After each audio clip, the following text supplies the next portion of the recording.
Not yet. We No, are not now. yet. Okay, so go live on Instagram. Uh-huh. Look at you. Come on, professional. Don't start. Don't start. We Don't start. Don't start. love it. What'd you say? We love it. We love it. We love it. Hey y'all.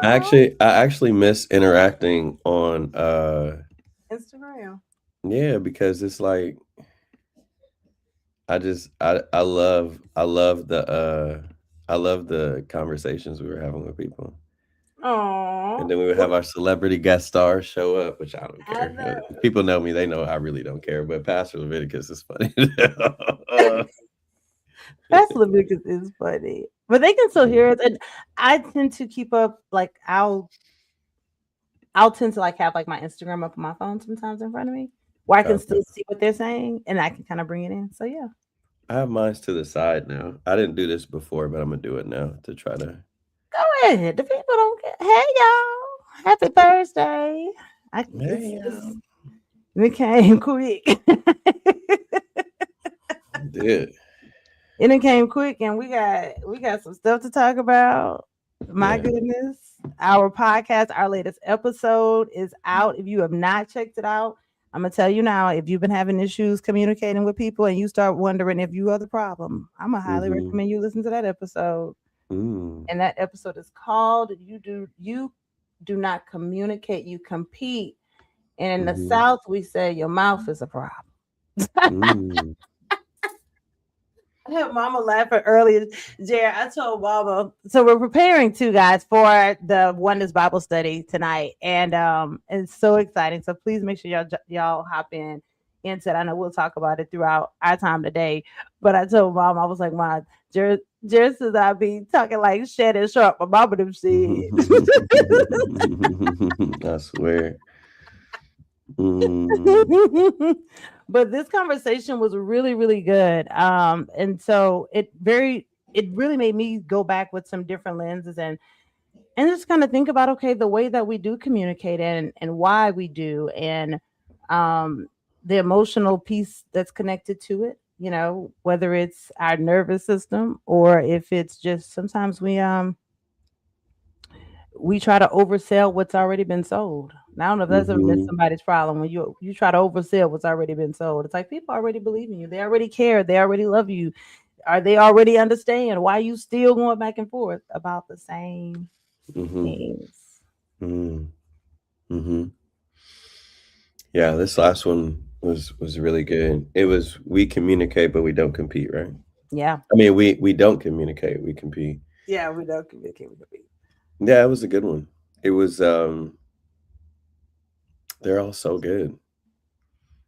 I feel like we don't really have a lot of Bad ones? episodes that really miss. Nah. and I We and I say that humbly. Yeah, I mean, as you Say should. that humbly. As you should. No, I agree. We definitely have been putting out great content, but there was one thing that we did not talk about on the podcast that we did have lined out to talk about, but we didn't, but I thought it was perfect to talk about here. And Hmm. I would love to get into this. So this is something I always say. Words have power, but tone keeps receipts. Mm. Words have power, but tone keeps receipts. Okay. So you've also heard people say it's not what you say, it's how you say it. Interesting. So when you think about tone and timing and tension, I think that was something that should have that's something I felt for our live conversation we could even bring into talking about, because I think sometimes people don't always think about the timing of the things they want to talk about. Mm. Like if like you said, like if I'm already busy and you want to come in and you want to have a conversation about something that's like really deep, but I'm deeply busy, at that point I'm already thinking about, uh am I supposed to listen? Like I don't, a part of me starts thinking, I ain't got time for this right Mm. now. Like I've noticed in my seasoned years And y'all drop some comments in the chat. Let me know if this is your testimony. But in my season years, I do like when people say, "Is this a good time for you to talk?" Mm, mhm, Because what happens is, if I'm into something, if I'm in here and I'm working on something, and someone comes into my room in my office and they want to like just hop into whatever is happening in their day, like at that point, I almost feel bamboozled.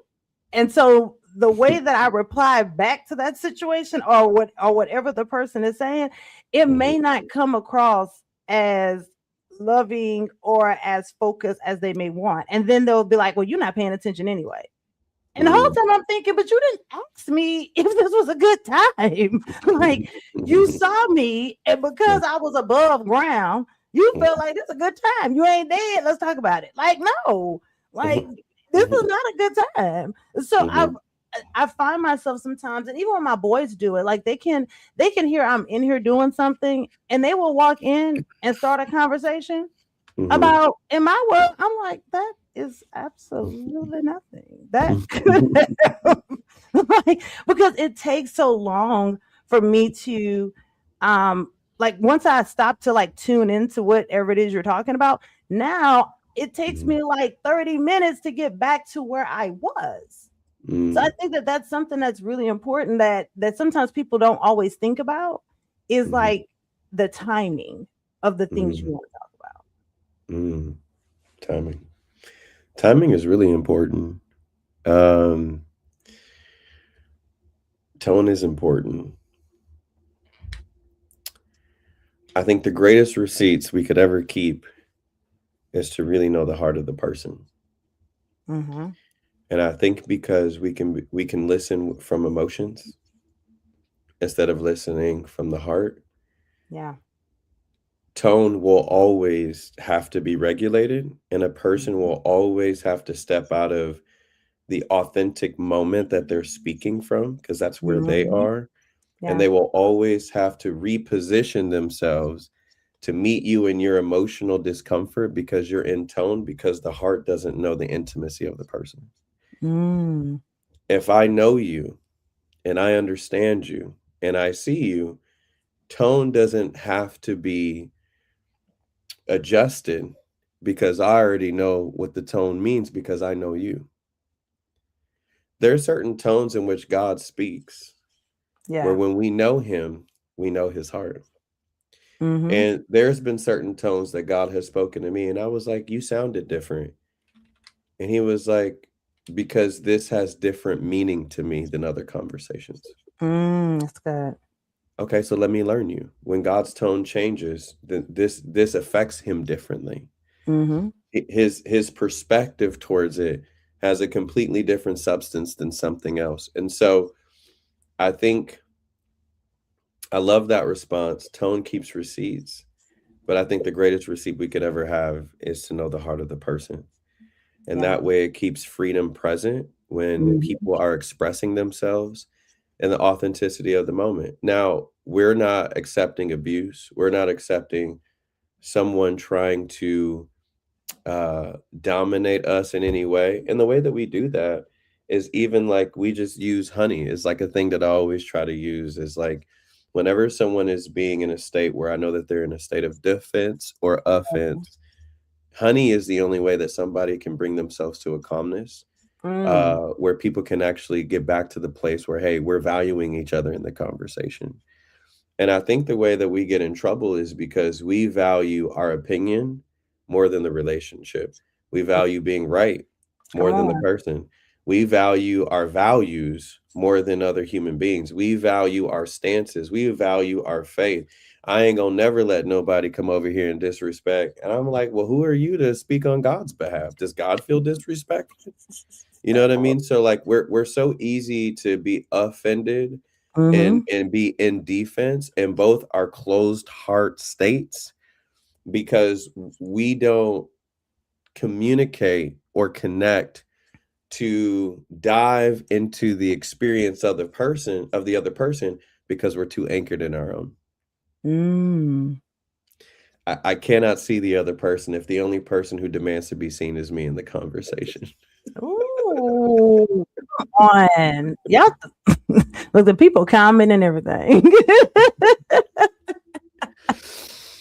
You know what I mean? So, oh wait, someone said on Facebook, hold on, let's see what that is. Can you see? Yes, and if I'm already overstimulated, I can't receive any information from you to fully process whatever you're discussing. And I think that that's great. And so that would say that are we communicating our overstimulation? When we Mm, feel overwhelmed, are we saying to people, hey, this sounds like a really important conversation for you? Can we have this at another time where I know that I will fully be present and available for it? Because I think one of the things that we can do is we expect someone to be God and omnipotent and all knowing that they're supposed to know what overstimulation looks like for you. And yeah. so we demand people to know us when it's our job to communicate our own experience. I would say this one more time. Ooh, It is our responsibility to come on. communicate our own experience. It is not our job to send smoke signals. It is not our job to wave flags. It is not our job to create signs. Why didn't you read the signs? No, it's my job to tell you what is happening to me. And then it is on you to choose how you want to respond. And I think what happens because Ladiana, Mhm. I understand what you're saying and I feel you. And I think a lot of people do get overstimulation. But whatever is happening in you, it is your responsibility to communicate to that person so that way they can feel valued by you acknowledging what you don't have so that Mhm. they didn't take time to open up their heart on someone with deaf ears. Nah, those are facts, Yeah. and Dina, I definitely understand. I've been there. I will say I've gotten way better over the years of communicating that, of saying Mhm. like, hey, right now, I really want to give my full attention to you. And it's not fair that you and it's not fair to like pretend as if I am. Mhm. So Mhm. because I value what you have to say and you, Mhm.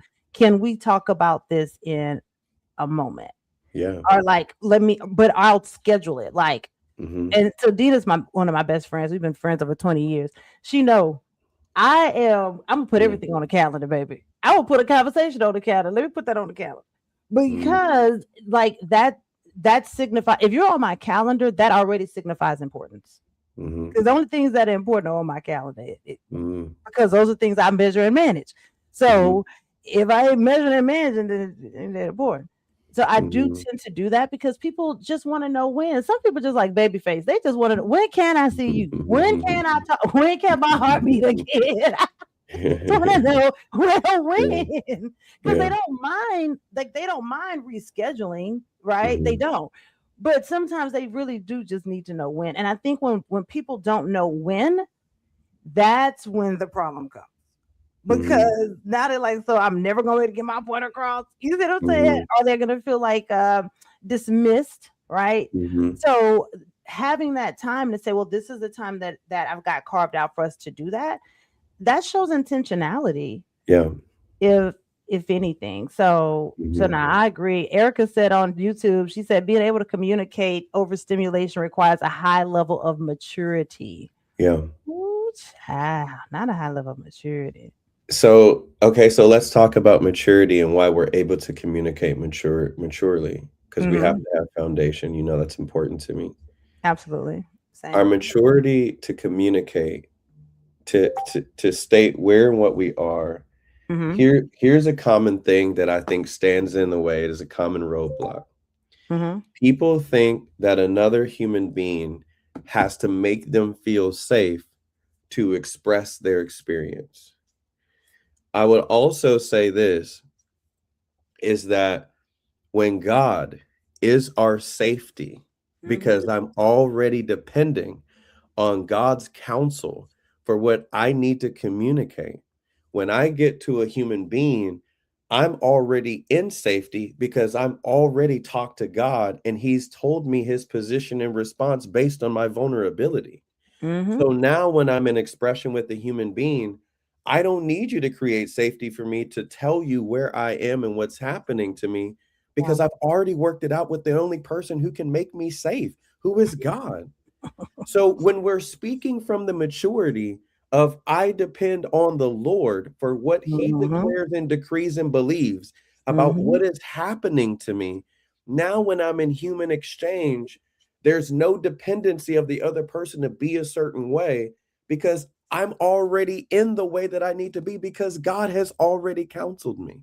And Absolutely. so, like, when we make that a normal process of how we communicate with one another, that I've already delegated with God, I've already sat with God, I've already talked to God. Even if God hasn't, you don't feel like you're hearing from God. What's so important is you still getting in his presence to get into intimacy and vulnerability. Mhm. It keeps you in the light. And when you stay in the light, So you don't allow a human being to hide you based on where they are. come on, dear. Listen, you can tell me your experience all you Yeah. want. It's not mine to carry. Mm-mm. It is not happening to me. Yeah. And all I can do is walk with you. All I can do is try to understand you. And all I can do is encourage you. And all I can do is lead you to the Father. That's all I can provide you. I can't fix it. I can't heal it. I can't restore it. I can't resolve it. I can't give you the peace you need. So when we actually don't depend on a person to be God to us, because we Mm, already come on. have been to God, been with God about it, then Yeah. now we have freedom to express without depending on another person to give us what we need from God in the conversation. Come on, Linda, like in your blazer. Thank you, Linda. And so, Linda, I want to say something because you said something in the chat. I'm gonna bring it up to Yeah, everybody. That was so yeah, cute. yeah. Linda said, uh, "Great idea to put it on the calendar, but not every heart works that way." You are absolutely right. And so, let me tell you how my children's heart work. I ain't gonna say it loud because I got one in my office.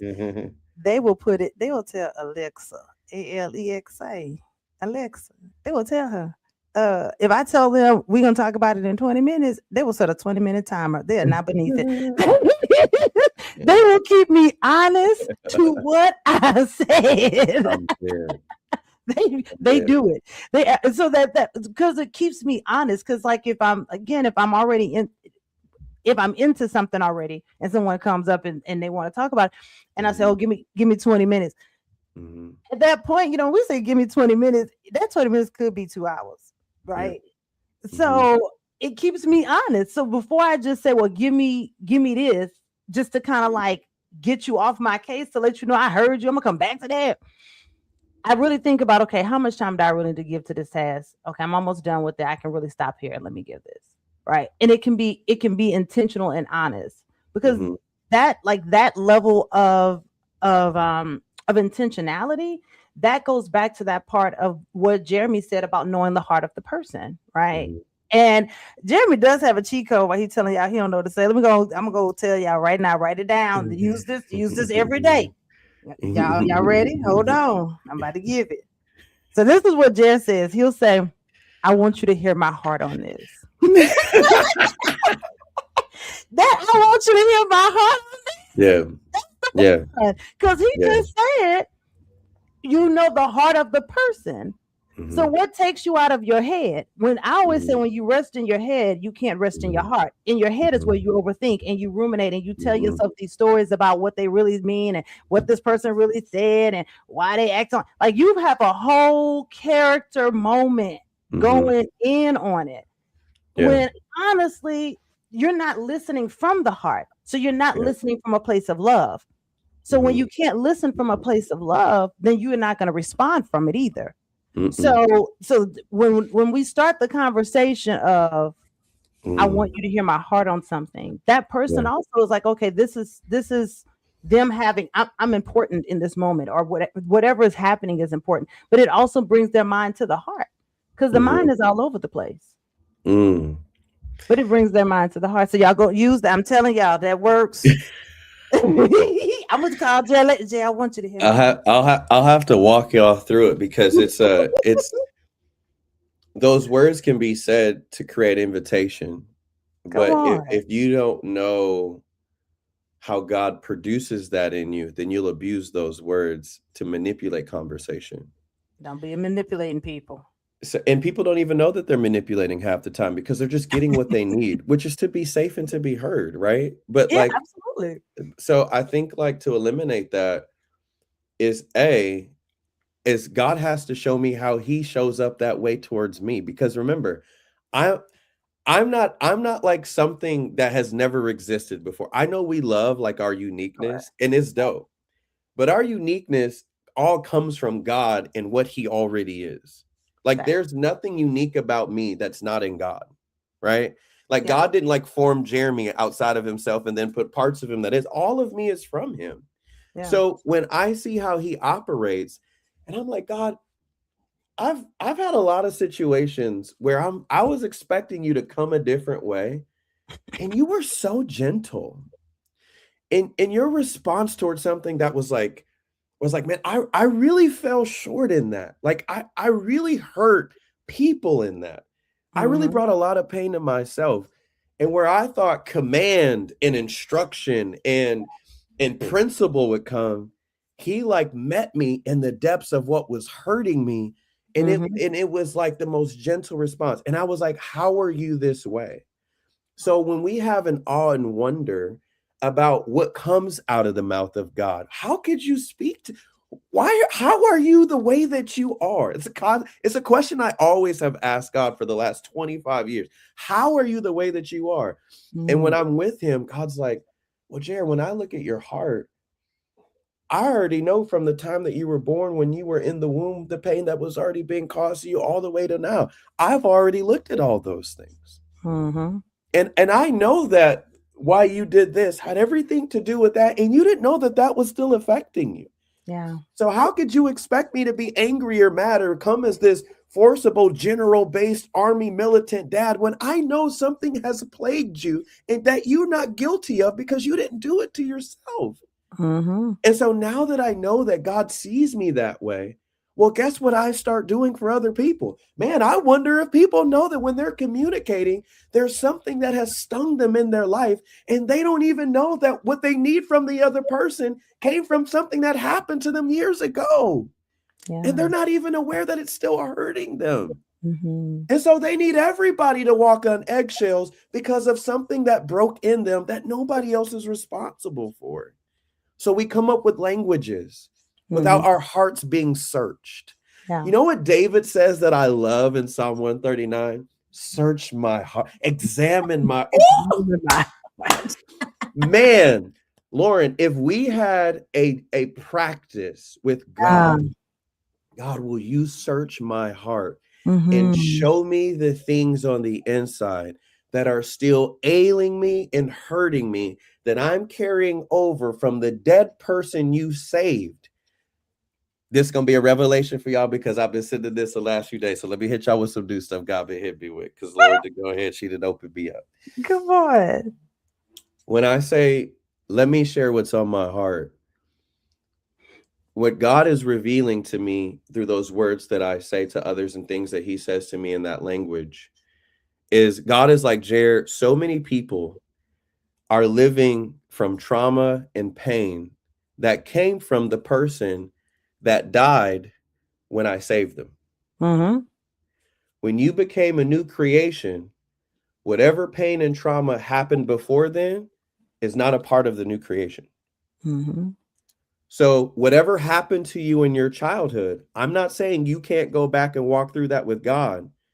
But when you were born into God's life and you cried out, Abba, Father, that's when a new childhood began. So, a lot of the pain that we're still walking around, a lot of the woundedness we're still walking around, a lot of the brokenness we're still walking around is from a dead person's experience that we're not even living from in a new creation anymore. So, how can we communicate? How can we watch our mouth, Lauren, when we're speaking from the mouth of a dead person, but when we're supposed to be living as new? And a new person Come doesn't on. have to carry offense Yeah. because that in which I didn't have, I now have in the Father. So Mm-hmm. I don't need to create eggshells anymore because everything that happened to me, God saw and rescued me from it all in one swoop when He came and took me unto His own. And so I wrote this on yesterday's video that I posted. Competition comes to an end when we are aware that love is always present and we're not lacking anything when pain shows up. Come The on. reason why we can't communicate, the reason why our mouth is the problem is Mhm. because we're letting what we has happened to us instead of seeing what God has done to us as the thing to respond from.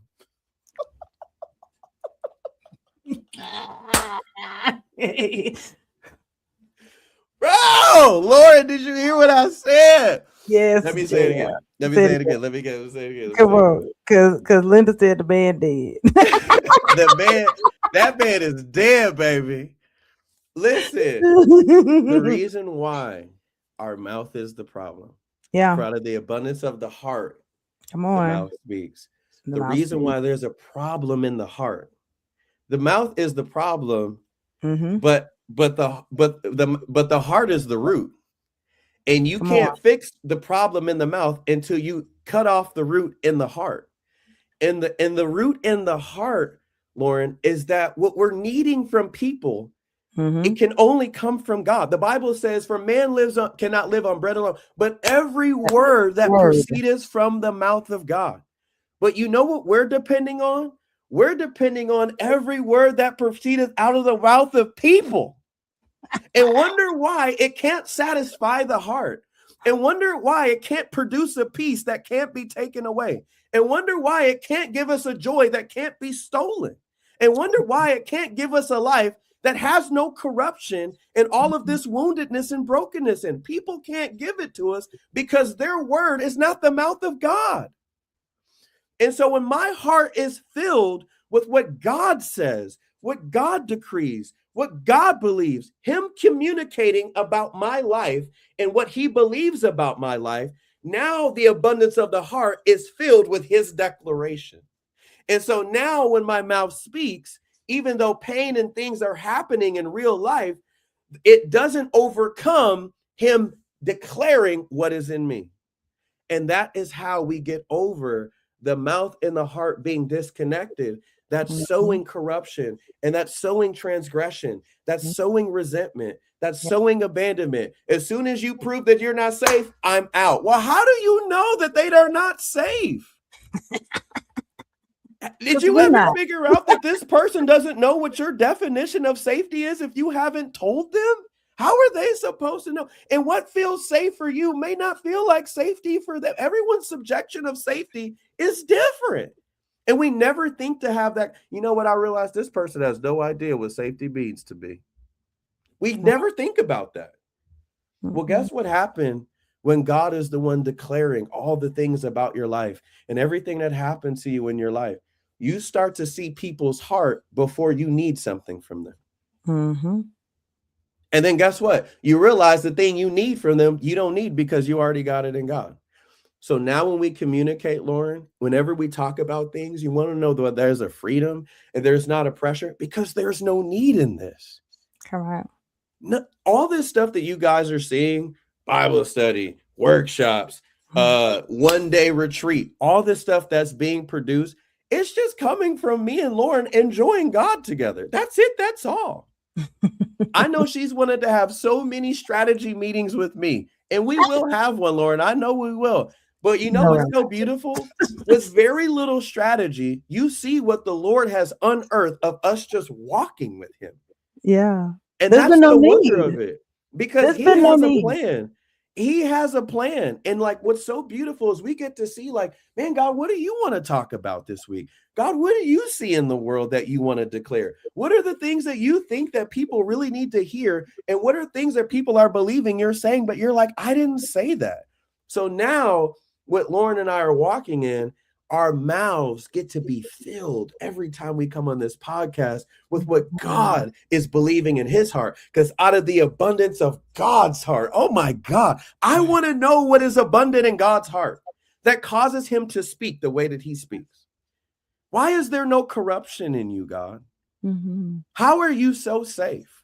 How are you the strong tower?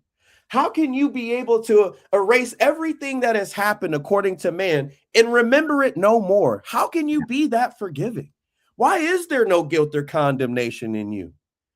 Why have you come to give me life and life more abundantly? When we start seeing what's also in the heart of God and seeing the abundance of the substance of God come out of him, guess what we start imaging? The abundance of what's in God's heart becomes the abundance that's in ours. And now when we speak and communicate, now our heart can be connected to the mouth, and we're longing for reconciliation instead of just resolve. Because you can get the resolve Mm. you needed, Lauren, and still not have reconciliation. Now you see.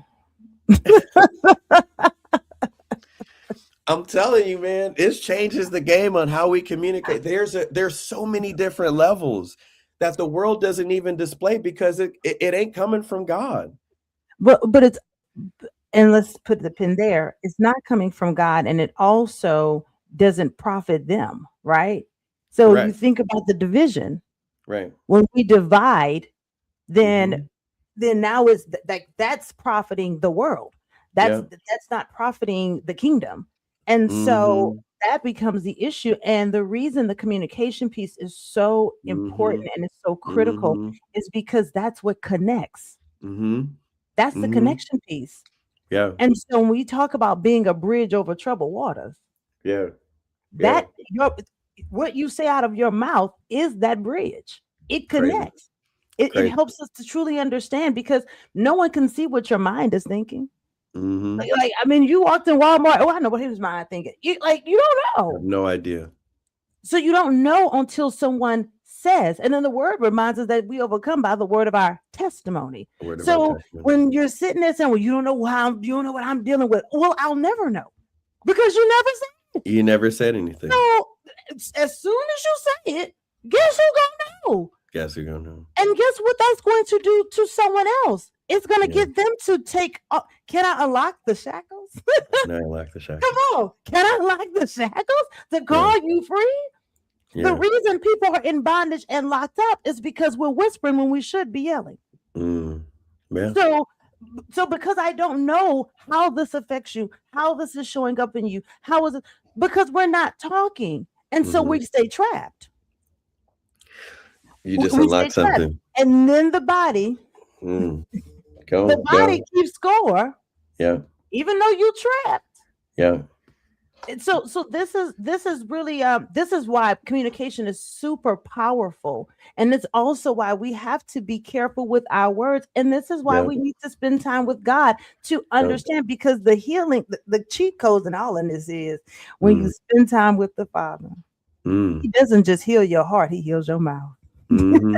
Because now the way They you go speak together. about it gonna be different. They go together. Because they're two individual things They go that together. have a different task, but they lead to the same goal, the biblical definition of oneness. So that's where it lands. Listen, my pastor Greg unlocked this in me. He said something so beautiful, man. And I've said it on our podcast, Lauren, and I hear you saying it now because it's the language of God. He said so often we are so stuck in our own experience and wonder why we can't cultivate intimacy is because we don't ever dare ask anyone the question, what's hurting them? Do you understand what you can unlock in intimacy with people if you were more fixated on how can I invite this person into my experience by wanting to be invited into theirs? You can never communicate well with anybody unless you let yourself be a part of their experience instead of them just being a part of your own. You'll never be a great communicator because that's how God communicates. Do you know that God was like, I want to be in your experience so much that he wore you in human flesh? And God was like, and I need you to be part of my experience. I'm talking about John 15, y'all. Abide in me. Come on. And I will abide in you. Well, what's happening when we're abiding in each other? We're seeing each other from each other's experience. And then when I see each other from each other's experience, now I can say, I understand you. Now I can say, I see you. Now I can say, I hear you. Now I can say, I know you. You want to know why most people can't hear God? Is because they think God is only supposed to live in their life, but they ain't supposed to live in God's life. And it's really hard to hear someone when you only see that person serving you, but you don't see yourself in the midst of his life being served by what his experience is. That's the service. It's not Yeah. just God's ability, but God communicating how he is, what he is. That's what formulates the intimacy. So, Lauren, when we're operating that way, why do you think our friendship has so much beauty, ease, and safety? Is because when we're communicating, I'm not just saying things because I've done the work. I'm not just saying things because I read therapeutic stuff. I'm not just doing these things because like I've like sat with this like long life of like being holy. The reason why I'm able to communicate to you the way that I do that brings forth freedom and liberation and seeing your Mhm. experience is Mhm. because I have experienced this with God. So my mouth begins to communicate what God has communicated to me. I only Mm. do Do what what the I see see the Father Father do. doing. On. We're not great communicators, and our mouth is the problem, and our heart is the it has issues and Yeah. rootedness of brokenness Mhm. in it, which makes our mouth an issue, is Mhm. because we're not doing what we see the Father do to us. We're Mm-mm. doing what we see other people do to us. Well, we do what is accepted. Yeah, So then we have to decide: do you want to be culturally accepted or kingdom? yeah, And so that creates another issue, and not really an issue, just creates a decision. yeah, It really just creates a decision. It's yeah, only an issue when you want to do right, yeah, but yeah, you don't be choosing right. Will you be knowing? But then you still man. be playing them games. And you know where that even comes from, because even God ministers to that person. He Like does. like this is how you're a great communicator. And I just steal all this stuff from God, right? I don't come up with this stuff on my own. And I look through the scriptures and I see how Uh-huh. God talked to people. Yeah. When I realize that in Christ every human being is there, Hmm. but we haven't allowed every human being hasn't allowed God to be in them, is Hmm. when I realize everybody that God sees is worthy of him. Mm. When you see, when I say it, everybody, Come the on. abusive person, the narcissistic person, the red flagged person, the demonized person, the person we hate in politics, the person we have racism, whatever it is that you think you need to justify why these people should be considered enemies, God Correct. is like, even that person is worthy of me.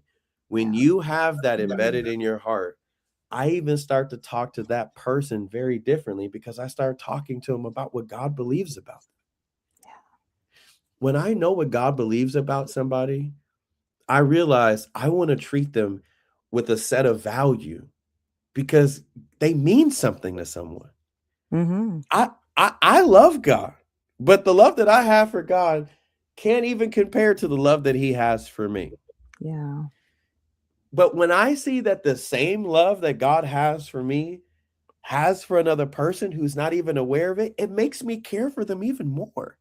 Mhm. What if that was in our hearts when we communicated? You know what? I realized this person may not even be aware that they're doing something to harm me.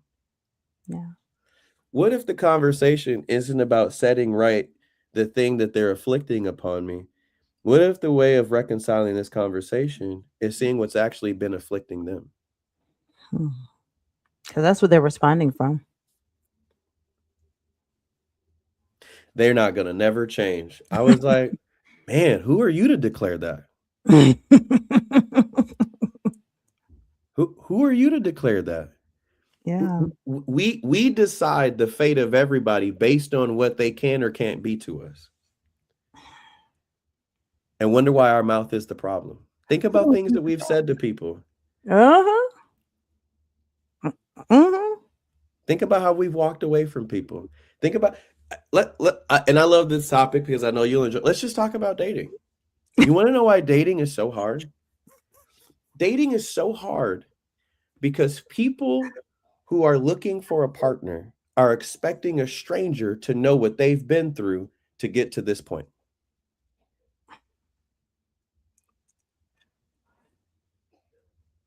that they don't tell.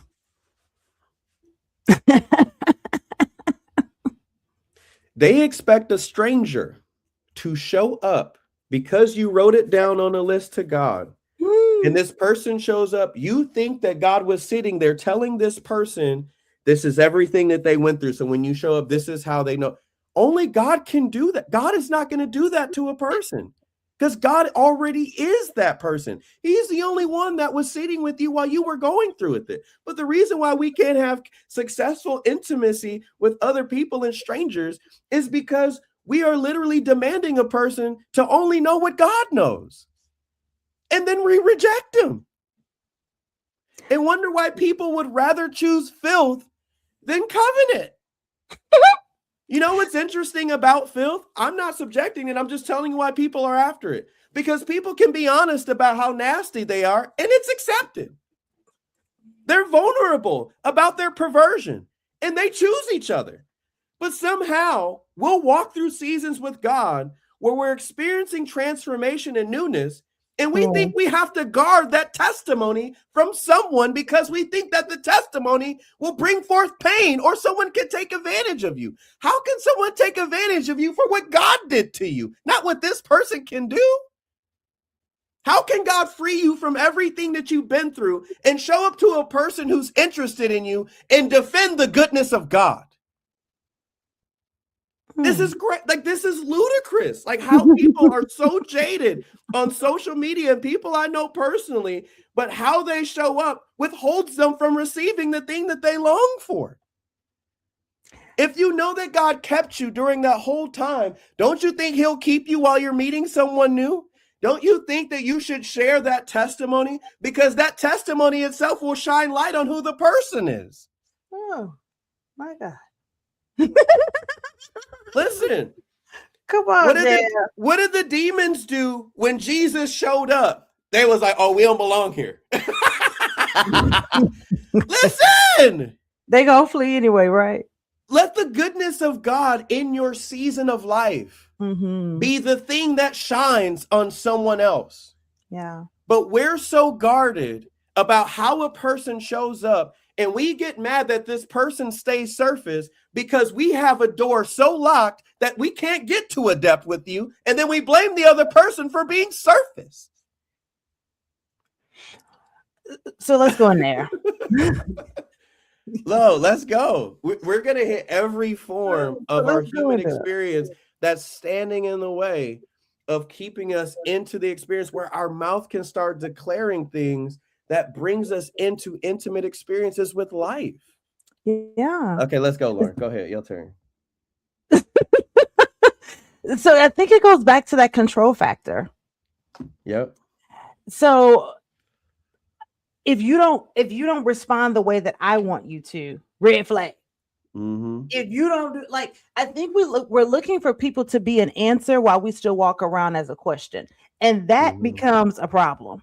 So when you're walking around as a question, looking for an answer in a human that only God can give you, that's why the answers they give you doesn't suffice. It doesn't quench your thirst, because the answer you're looking for is coming from him. So then what ends up happening is then you say this person ain't it, you ain't this ain't da da da. You run and you flee because there's something uncomfortable that happens when you start realizing you're the problem. You're the common denominator in all these reasons of why things ain't happening. Right? So it's either your framework, the way that you go about it, your steps that you take, or it's the intentions before you even got started with the steps. Come on. Purpose by definition means intent. What is your intention? You go to jail behind intentions. You can get off over intentions. What was the intent? If we don't have evidence, then we're looking at intent, right? So when we're talking about the intentions that we have, you in order to enjoy the person, you can't see them as your healer. There's only one. Now they can walk with what Jared said last week. I can walk with you to your healing. I'm a walk. Jared said he can be a usher boy ministry, usher you right over there to the left. He can't be the answer, right? And I think a lot of times we're looking for a person to be an answer because we're trying to replace doing, quote unquote, the work of just sitting with God Mm-hmm. and letting him be the one that gives you the answer. Because when you understand what you answer to, then you're not worried about the cause. You're not really, your movement is different. But when we're trying to create our own solutions and we want people to heal things they didn't break in us, Mm-hmm. that's why we have high turnover. Mm-hmm. That's called your turnover is high. Every Mm-hmm. 30 days, you got somebody new. And you're like, why Mm-hmm. are your turnover so high? Because Mm-hmm. you don't know what you really want. You don't know what you have. You don't know what you bringing. We say the dating pool got pee in it. You don't know what you got. And so because of that, we walk around in this place of confusion. And where there is no clarity, there can be no peace. Mm-hmm. Somebody's gonna always be questioning. Mm-hmm. And what did the enemy do back in the garden? He didn't tell them why you over here by this apple. Didn't God tell you don't come over here? Why did it? He didn't repeat what God said. He asked a question. Mm-hmm. So he gonna put you in question. Because once you're asked a question, you have a choice. Mm-hmm. Answer or don't answer. Mm-hmm. A or B. So Mm-hmm. so what does that do for us? We have to then decide, do we want God to be God, what do you think Mm-hmm. about this situation? God, how Mm-hmm. am I showing up in this situation? Examine our own hearts before we examine people. Bruh, Because when you examine your right own there. heart with the Father, let him be the x-ray, specialist That's person. it. You didn't go to school for that. Nothing. That's You the went one. with him in the beginning. Let him Mm-hmm. examine the heart and then let him read you off the report. Mm-hmm. Then you Mm-hmm. can see these things differently. And Mm-hmm. so that is why we have such an issue. And let's go even further from the dating. Mm-hmm. If you can't date right, the marrying is going to be wrong. And so what does the enemy? What is he after? Family. Why? Because there's unity. So it all goes back to Yeah. agreement. It all goes back to keeping Yeah. people divided. That's the Yeah. goal. Yeah. Because what divided house cannot stand. Can I stand? You said something that was so powerful. So Greg's been teaching about the foundation of faith and how we were added to God's family in the Trinity, the Father, Mhm. Son, and the Spirit. Mhm. What you're revealing right now is literally the alpha of faith. Mhm. When we walk in the illustration of family, we are illustrating materially, we are materializing the invisibility of the family of the Trinity. That's exactly what we're walking through.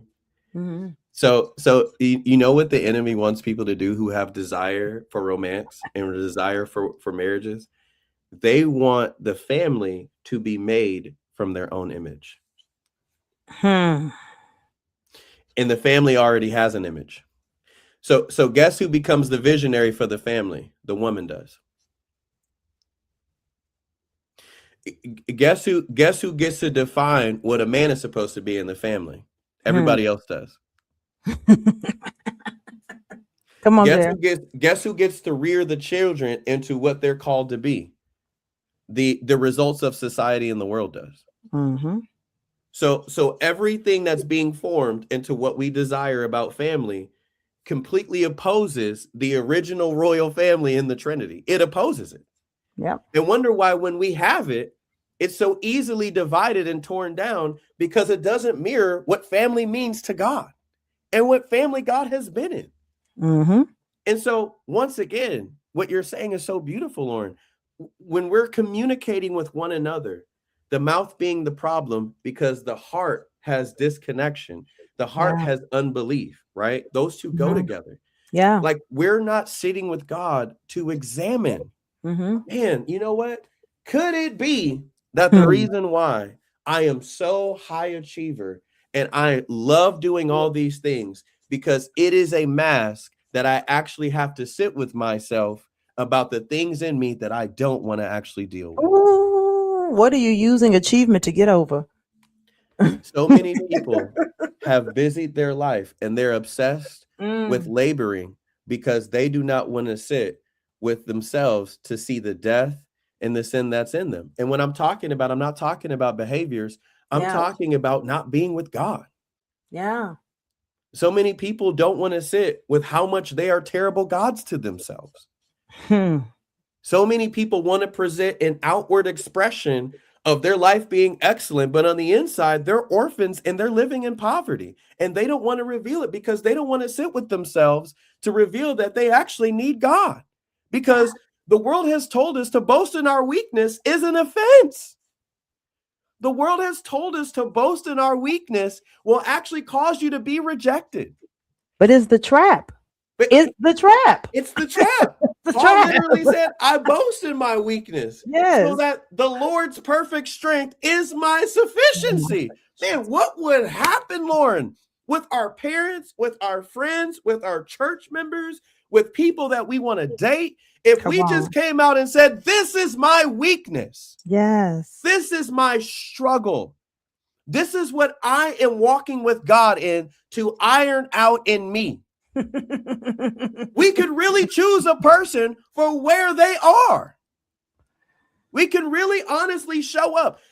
Imagine the freedom of that, where a person gets to say, me too. We're choosing people off of success instead of weakness. Lauren. And wonder why we're not satisfied. Because now we're going to go there. Because one thing I get tired of hearing us talk about, we're going to go there. Lauren. He don't need to provide for me. Listen, Lauren. The Father is our provider. He is the bread of life. He is the Prince of Peace. What are we talking about? What are we talking about? Preach. Like we will now let's get into the real conversation. Oh, what does he do for a living? Who cares? What church does he go to? Is his relationship with God authentic? Like, does he holler at God? They talk. He got a Bible. Does he read it? Like we're so consumed with what it looks like, and we don't care about what is it for real. What is it for real? What does the word say? The word says you got to worship me in spirit and in truth. So that means jumping around, hollering and clapping, but your heart is far from him. That's not in spirit and in truth. Like, what are we doing as the body, as the model that's been left behind? What are we doing? How are we? That's why when we get into these relationships, and we talk about this in marriage, one of the biggest struggles that they have is finances, which is absolutely ridiculous because it's just simple math. And at the end of the day, if we go to the source, then you're gonna stop going to man to be your provider. Man can't provide you nothing. He can't provide you a thing. He can enjoy life with you, but he can't provide you a thing. And so then we put a task on man that only God's like, well, I had it. Listen. It was over here all the time. But it wasn't hidden. But again, we want to be able to control. So while we're worried about if this person's gonna be able to pay our bills and take care of us, and I wanna be in my soft life, and ain't nothing wrong with life being soft. But some of y'all need to be soft. That's half your problem. Your heart too hard. You ain't been vulnerable.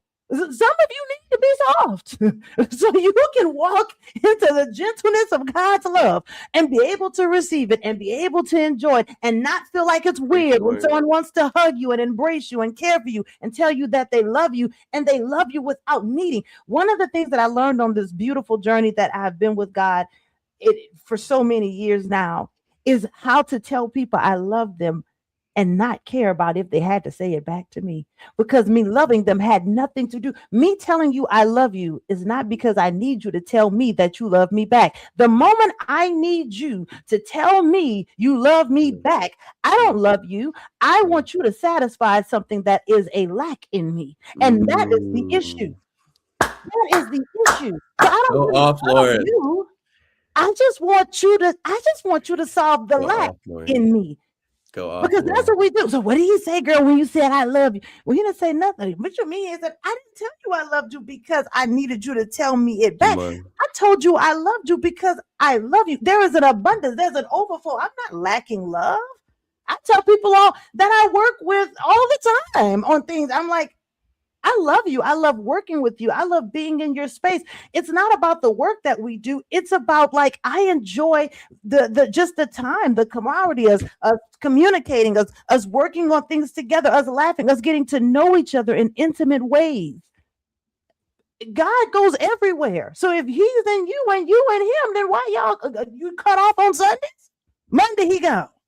What are we doing? And this is the kind of mess that we bring into our families. And the reason Jared jokes with me about this all the time, but he knows this to be something serious for me. The reason I'm so passionate about relationships and marriage and family is because I'm passionate about unity. Mm-hmm. And the only way to heal a generation is for you to get healed first. Mm-hmm. So until you heal you, the intergenerational trauma that we're seeing will continue. We won't be able to walk in the truth that God is. He's already come down into human flesh and put on our human experience and got on a cross. And you can't even walk in the freedom that he didn't sacrifice for you to have because we're Mm-hmm. passing down this carnal mindset. Mm-hmm. We're passing down this traumatic mindset. We're passing down, he gonna write a check and pay the bills, and he gonna we pass it, and that's foolishness. And that's exactly why he paying the bills and your heart's still not fulfilled. But the lights on. You got food in your stomach. It's still not enough. But it's because we want him to be to us what only God can be. So the cheat code is get with God on it. Mm-hmm. Just get with God on it. You ain't gotta argue with people and go back and forth with what they doing. You ain't gotta do all that. Mm-mm. Just be the hand and feet of who God called you to be. And that's really gonna be enough. And you really find that you know what in life, it doesn't really matter if you get married, don't get married. I mean, okay, Mm-hmm. you gonna be okay. But what did Mm-hmm. you do with your time while you were here? Is Mm-hmm. the life that you model? You say you're a Christian. Is the life that you model a life that looks like other people? Does people see God in the way you model? Because people walk up to me all the time. I'm 5'10". Oh my God, you must have been a model. Well, I'm a model for Christ every day. Mm-hmm. I'm Shannon model Sharp. in real life, but I'm model for Christ every day Shannon Sharp. because that is how we change a generation. Most people will never open these Bibles, but they'll watch your life. Mm-hmm. So what are we modeling? People will open those Bibles and still not know what life is, so it don't even matter. So it don't. So don't. It doesn't. I Go mean, go off, Lauren. it God, you said doesn't. so much. Our mouth is the issue because our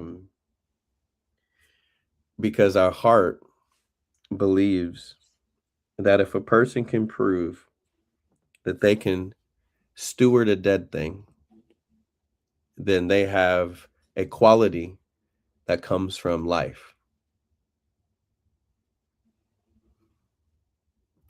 The more you can steward dead things, the carnal mind believes that you have something that you can offer. Generational wealth is not the passing down of material. Generational wealth is when I raise Ava to know where her life comes from.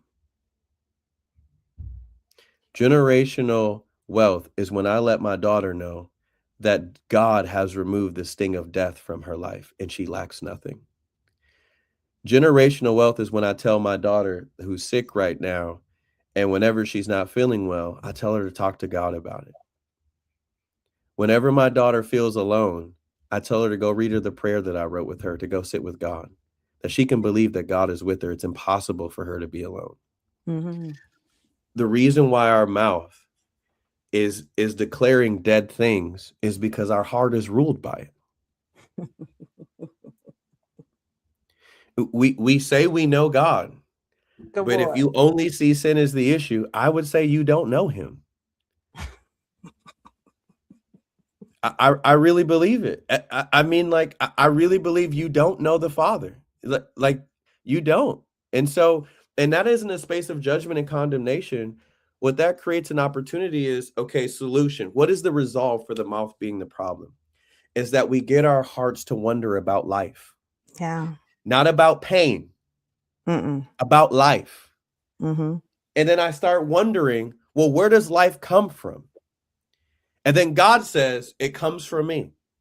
And God says, I love to show you what life is because I'm the bread of it and I'm the life giver. I'm the only one that can actually tell you what a life is. Yeah. So when you start sitting with God and your heart starts to wonder about life, It says in Romans, for those who walk in the Spirit thinks about eternal things. Well, guess what those eternal things are talking about? The quality of a life that will always be living. Yeah. That's what it's thinking about. Not what hurt me, not who's going to do this to me, not how much more I got to get, not how far do I got to get to this achieved thing. We're meditating on things to deal with the flesh and wonder why everything that we desire and connect to continues to die. But when I'm connected to the life of the Spirit, and the Spirit is constantly telling me about this wondrous, marvelous, indescribable, incomparable, incomprehensible, surpassing my understanding love and life that I am experiencing with God, guess what's going to happen to me, Lauren? My heart's going to be filled with the abundance of those meditative thoughts that God is telling me about our life together. And then when I start looking out into my earthly life, I start realizing it's the only thing I start talking about. And you know what happens when people don't come from that life? Dead things start getting exposed, and that which is dead can't sit within the life. You don't even need to discern anything. Just meditate on the life of God, and it will discern it for you. And so our mouth becomes the problem because we think we know God's life, but we're saying things like, protect my peace. How you gonna protect God? Because he is the Prince of Peace. When you say things that you're waiting for someone to give you a soft life, that tells me that you have idolatry in your heart. And you've let the world tell you that somebody else's job to give it to you. No. Do you understand what's happening? Like what we're saying right now, Lauren, could heal our world in a moment if they would just drop to their knees and look to the Father to say, you're the only one that can soften my life. Because the only way that somebody's life can be soft, God has to pull that sting of death out of you. Yeah. I don't care how much somebody take care of you. I don't care how much they fawn over you. I don't care how many roses they send. I don't care if they check on you everywhere you go. I don't care if he opened the door for you. I don't care if he bought a house you've always wanted, the kids you want. You can post all the pictures of you and your family being so pretty. If death is in you, you do not have a soft life. You don't have it. If you have not fully died so that you can live in Christ, your life will never be soft, no matter how easy your earthly life feels. So our mouth is the problem because our heart doesn't know where life is found. Our mouth is the problem, Lauren, because we don't even know where love is found. And we'll reject it in human form when we haven't experienced it in heavenly. So that becomes, so then it's like, I ain't even experienced, but it's because you haven't experienced it in heavenly form. But so, when you experience it there, then when you see it replicated in another person that's set with God, like they get it, then it's like, oh, this is, so the metrics are different. The metrics, sometimes it'd be the metrics. The things you're measuring, is it the things that God measures? You measure the bank account. You measuring how many degrees they got. You measuring their title. But are you measuring what God measures? When you measure that, first measure it in you. How many? What's your trending number? There's 9 fruits of the spirits. How many of those fruits do you have? 5 out of 9, 3 out of 9. 8 out of 9. Lord, what are you talking about? I'm talking about measuring. I'm talking about the measurement that we people live. How you gonna measure fruit? What you talking about? What's in you? Because we look for. This is where I'm going with it. We look for these things in people. Yeah. Are they kind? Okay. Are they patient? Okay. Okay. Are these things that we have though? Okay. But so the question would be though. So those are great things. So you got to add another layer to that. That's why I was like, okay, where are you going? Oh. What you believe about kindness may not be what God says about the fruit of the Spirit. Isn't born from your own understanding of what those things are. Absolutely. So let's go to another layer of what you're saying. Let's go. If I'm looking at the fruit of someone else, well, God, what is kindness? How do you define it? If I'm defining what kindness is, I can tell you a lot of women have been really generous with me, almost like very provisional. Yeah.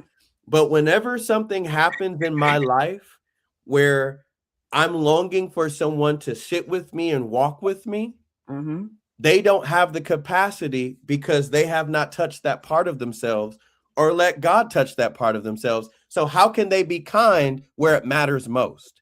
But most people would say, to their understanding, well, the fruit is, well, if you're kind, you'll open the door for me. Well, that ain't what that spirit is fruit is talking about.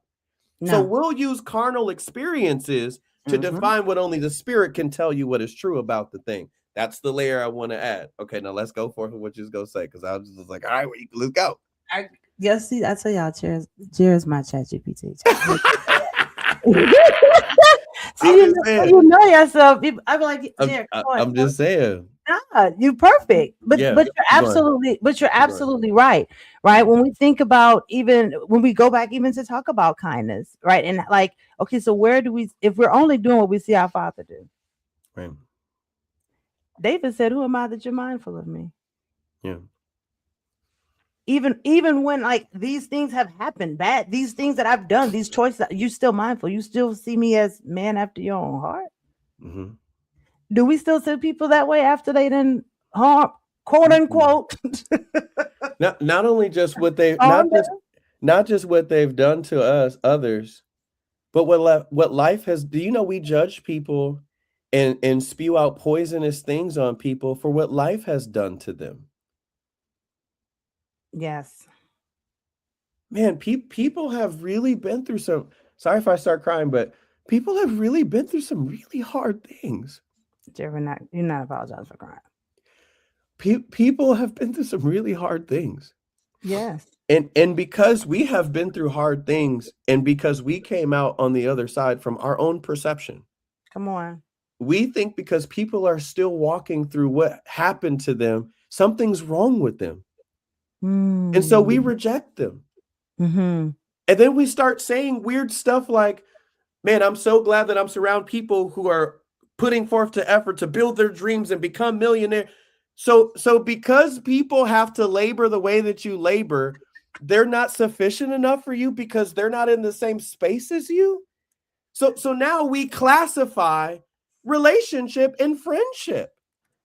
So that means that I'm no longer a good friend because my two of my cousins have died in the last 2 years, and and Come and on. I'm still walking in a grief that may affect how I show up for you. So all Come of a on. sudden, like I'm not a good enough. You understand how this stuff Yes. gets created, and we Yes. think it's a wisdom, but it's coming from something that's perverted, and that's not Exactly. kind. Come on. But people will say that's the fruit of the spirit because now I can go to beaches and fly everywhere with people and take pictures with girls I never thought I looked so pretty with, or men who I didn't look like I have all these things with. Come on. And we'll say that that's a fruit of something. So that's what I'm saying is like Mm-hmm. we don't see people the way that God does. And as long as we'll never see people as God does, our heart will always spew out words that will always be a problem. Correct. In the fruit of the spirit, Lauren, I love that you went there because look, we might have to teach it tonight at the Bible study. Listen, cause That listen. fruit gets produced in you when Correct. you let God experience, like when you let God be that fruit to you. Come When on. I experience God's patience, when I experience God's long suffering, when I Mm-hmm. experience God's faithfulness, when I experience the fruit of the spirit gets produced because I'm experiencing that with him. So let's go there. Two things I always say. The two things that affect your life is Yeah, what you put in your mouth and what you let come out of it. come on. So when we're talking about it being in us, Yeah, first you have to go in you. yeah, So when we talk about like spending time with the Father, spending time in His Word, spending time asking Him questions, being curious about who He is to us, right. that is what's going in us. When we're Mm, spending our time following the trends and what's happening on social media and what's happening in the world, what's happening on CNN, when our time is so consumed with what's happening outside of us Yeah. versus what's happening within God, Right. then it's going to affect the way we talk about life, the way we Yeah. experience it, the way we walk around in our dominion of it. It's going to Mhm. affect it, and so that begins to infect the way we deal and handle people, and Mhm. it changes the way we communicate. So Mhm. so then when we're talking about these measures of people, measuring how people are and what they do, the question looks like, well, how are you doing these things? I'm always curious about how am I measuring up with God. God, are you seeing these things? These things are in you. Are you seeing these things reflected in me? Mhm. If it's not, replace what I have. Mhm. Replace what I've picked up. Replace what I Mhm. thought was something. Like replace the way I see things with the way you do. Right. Replace the way I speak about things the way you do. Right. Because I don't want to be the God of me. Right. I don't want to be the idol of me, because then I will never be able to enjoy the enjoyment and fulfillment that comes with being able to be with other people who are enjoying this very thing. Mm. So how do we replace?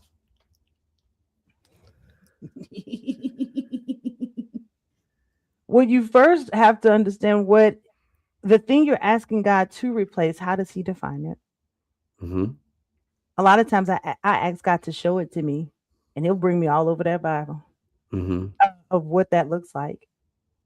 And one of the things I tend to do to help me to start implementing the replacement piece is the moment I want to respond the way that I would have, that dead version that Jen said was dead already, would have responded. I think about it from the space of, okay, wait, but how did God respond to that? How did he respond to Peter after Peter had denied him? Mhm. He told him he was, and and he still did it. And when he resurrected, what did he say? Go get Peter. Mhm. He didn't say, "Oh, I can't. You ain't healed enough for me to sit with you and all that." He didn't Mhm. say, "I can't believe didn't I tell you you was gonna do that?" That's Mhm. not his response, right? Mhm. So that's how that is for me, my practice of like, okay, how do I replace it? And honestly, I'll just let the spirit take over. Oftentimes, Mhm. but like I feel like God, Mhm. just take over my mouth. I don't even want to try to figure out how we're gonna talk about Mhm. it. You talk about it through me. And that's really enough. I'ma watch it, Mhm. Mm. but I don't have to be the one leading it. Mm. That's good. Replacement. I love practical things. I love when you say things, and I was like, "Ooh, let's turn it into something practical." It's so fun. I create so much content out of you. It's just great. I'll be like, "Lauren, keep talking." "Ooh, where Lauren going?" I was like, "Ooh, let's you know, it's so much fun." Oh, Um, I have to say this because it's really funny. Erica mhm. said on YouTube, because our people have been talking to us, Jared. We've been talking, Yeah, but they've been talking to us too. She that's said, good. did you see us say we don't have Yeah. chat JRPT? Listen, He is. I'm done with And now he y'all. making the content. No, Listen. but that's good. That's good. Yeah. I love what you said because the replacement is so important. Like, when people declare Hmm. these things and we give them language, well, how Yes. does God do it? So that you know the evidence and where the Hmm. substance is coming from. And because people have to discern who they're hearing and Yeah. who's doing the work. Hmm. And so when God replaces or sees something in you that he didn't make, what he does is he brings you into what makes him what he is, and he gives you the understanding of how he is in that way towards you. Because God knows that the only true way of transforming you is to experience him. Hmm. Right? God is actually not trying to bring you into an intellectual space with him because he knows that the mind can't keep what the heart was made to anchor. Come on. Right? We're trying to intellectualize God. That's not how Hmm. replacement happens. Hmm. You can't study God. You experience him. That's the only way we talk about relationship, but we still treat God like he's words on a page and he's not a person. Mm. People all the time was like, you need to open your Bible. Actually, that concerns me. I would say you need to go sit down with the Father and create some space and ask him, who is he? Yeah. And for him to show himself who he is to you so that you can come into the truth of who he is. I think a lot of reasons why a lot of religions and a lot of bad teaching and a lot of false teaching is not only just in our country, but in the world is because people have opened their Bibles prematurely. Mm-hmm. And so when God wants to replace something, he shows us Jesus nailed to a tree. He goes, I just want to let you know that there is no amount of harm. There's no amount of offense. There's no amount of pain. There's no amount of betrayal. There's Yeah. no amount of denial. There's no amount of offense. There's no amount of defense. There is nothing oppositional you can do towards me to make me change my heart about what I believe about you. And when you see that on the cross, then your heart starts to get persuaded. And that work of the Spirit starts to actually liberate all those things that need to be replaced. That's what you see when Paul preaches Christ crucified. Do your worst. But I'll never I do will mine. not do mine. That's what he said. Forgive them, for they know For not they know not what what. they do. That's all my heart heard as you were talking. And that is why oneness is so powerful, because it keeps you in connection with him and not divided from him. Until you come into Mm, that revelation of that being experienced and pressed mm, upon your heart to bring you into a persuasion, you'll never understand the fullness of what it means for God to make you into a new creation, because that is what makes you. And then you lay down your arms mm-hmm. and you put down your guards Come on. and you stop letting your pain and your wounds and death father you. And then all of a sudden you start realizing the love you were longing for was nailed on a tree. And that love was so powerful, not even death could stand in its way because he got up. If you don't see that God loving you is that from the cross to the tomb, then your heart will always have disconnection. Your heart will always be lacking, and your mouth will always be the problem. And until you see that love, you'll just be achieving with God. And you'll be talking to a God of your own understanding and not the God Mm, who is the one and only. And people don't know the difference. They think God sounds like they militant daddy. They think that God is a God of principle. They think of God as a God of American values. They think that God is a God of Black culture. They think that God is a God of their culture. yeah. And I'm like, oh, that ain't the God I know. And Mm-mm. so what you're saying, Lauren, is so powerful about how when we sit with God and let him look inside of us to Mm-hmm. examine our heart, then we start to wonder why the language we have brings us so much pain and it attracts so much pain. And then we start to normalize that pain. And even though we're crying out, I don't want this pain anymore, we stop trying to defend ourselves to keep it away. And we open the heart and say, God, you're the only defender I could have. And when we say, God, you're our only defender, guess what I don't have to do? I don't guard anymore. God does the guarding. Mm, God does the discerning. God does the revealing. yeah. God shows me who I am. I don't believe in self-work because he's already caring for me. The Bible says for God, I am the temple of God. Well, I love what my mama, sister, auntie, pastor, bishop, prophetess, Wynn so beautifully said when she was last visiting with me. And she said, God came to me and said, when I took ownership of you, whatever was broken in you is now my responsibility to repair. Now you can set the How can captives self free. work ever be a part of our language? How could we say we did the work could come out of our mouth? About to cry again. Because when he took you as his temple, your body is his church. And he knew that building needed a lot of repairs and reconstruction. He did not tell you to pick up a mop and a hammer and a screwdriver. He already came with it himself and said, your brokenness is now mine to repair. How could you dare talk about you working something out in yourself? And when people talk to me like that, I said, oh, they're missing it. Lauren, there's no work. I am not the product of my own ability. No. It's because of what God was saying to me when I was with him. It wasn't what I was saying to him. It was what he was saying to me. Chair, do you know that you don't need to do something good for me to provide for you? You don't? I always thought I had to prove because we were raised, man, I ain't trying to make it easy for you. You need to be able to work hard so you can be able to earn what you get so you can value it. So I took my father's teaching and I brought it into the bosom of God. And God said, that's not welcome here. I heard And of then I Lord read don't in work no Matthew 6, and Matthew 6 said, do the birds need the tithe or present an offering? Do the lilies need to make sure that they water themselves? How much more do I love them that I will care for you? It's what I saw, with no offering or anything submitted down or laid down for him to do it. And then when I saw that, I started realizing that my life was fully in the care of God and I don't need to offer anything. He is the offering and he paid for it. So now when I live my life, I don't think about how much money I can make. I don't think about what I need to own. And I'm not saying those things aren't great. But because I started living that way, I live at a place where I'm so valued, where I have so much flexibility and so much ease in my life. I don't even pay rent where I live at, in one of the most expensive places in the country. Come on.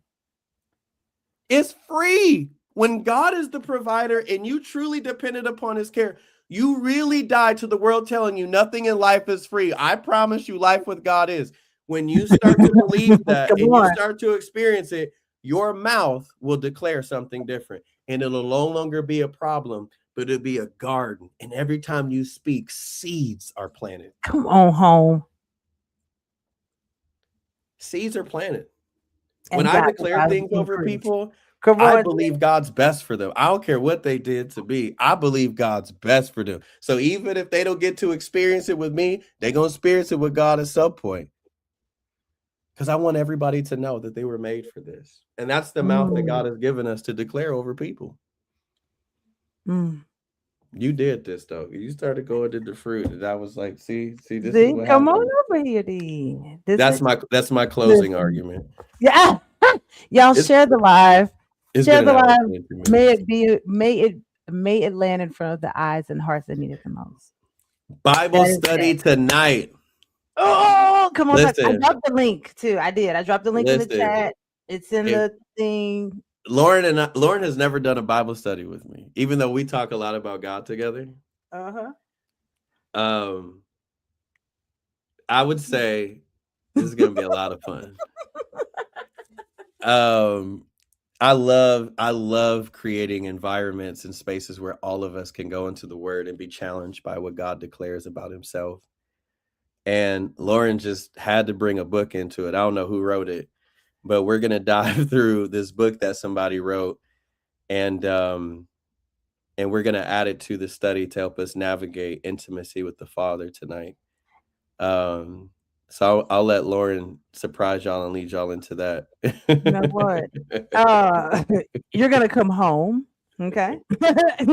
Come on, Father. You're gonna come home. The book is called Home. We're gonna come home. The garden waits. The garden waits. Linda, we love you.